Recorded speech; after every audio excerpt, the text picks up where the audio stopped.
I had many looks going through chemo. When Elizabeth Anderson was diagnosed with advanced breast cancer in 2009, she had to act fast. She had both breasts removed the very next month. This is zero. This is 2 scars on your chest. This is absolutely nothing. To look in that mirror and not see anything, it just isn't, it doesn't feel right.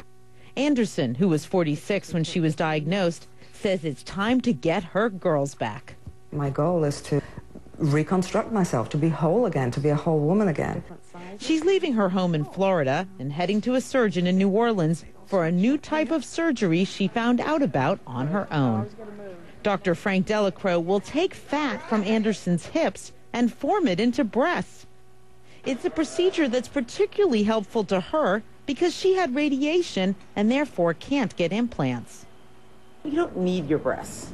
You can live quite nicely without them. Why go through all this? Erasing some of what is the injury of a very difficult event, and that is a diagnosis of breast cancer and then the devastating deformities that can occur with mastectomy.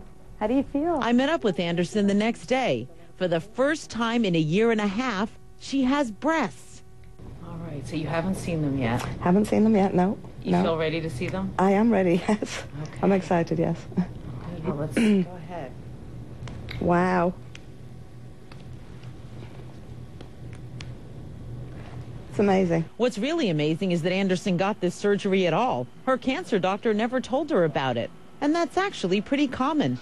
Out of every 10 women who've had their breasts removed and qualify for reconstructive surgery, only 3 are fully informed of their options. When a woman has her breasts removed, does the doctor immediately say, okay, let's talk about giving you new breasts now?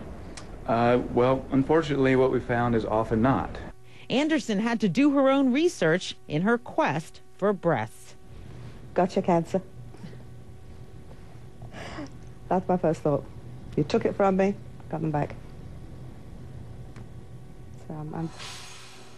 So why'd she have to find out about this on her own? Well, you know, the way this works is that when you have cancer, an oncologist treats you. And oncologists, they don't do breast reconstruction. And so they don't necessarily know what all of the different ways are. And they're very focused on getting the cancer out of you. And so it's not sort of their thing, so to speak, to get you new breasts. So they may know about all the basic things like implants, but they didn't know about this surgery, which is much more unusual. She had to find out about it by talking to other breast cancer survivors and going on the internet and sort of, you know, making her own path, basically. So how expensive is it, and did she have to pay completely out of her own pocket? It definitely is very expensive, but insurance by law is supposed to cover breast reconstruction. So she had to do her copays and her deductibles and all that, but insurance is supposed to pay for breast reconstruction. Oh, we should follow up and see how she's doing. This was a month ago that I visited with her in New Orleans, and we did talk to her recently, and she says she's doing great. Now, she does have to go back for another surgery, but she says she's definitely loving her new look. That's great. Thanks, Elizabeth. Thanks.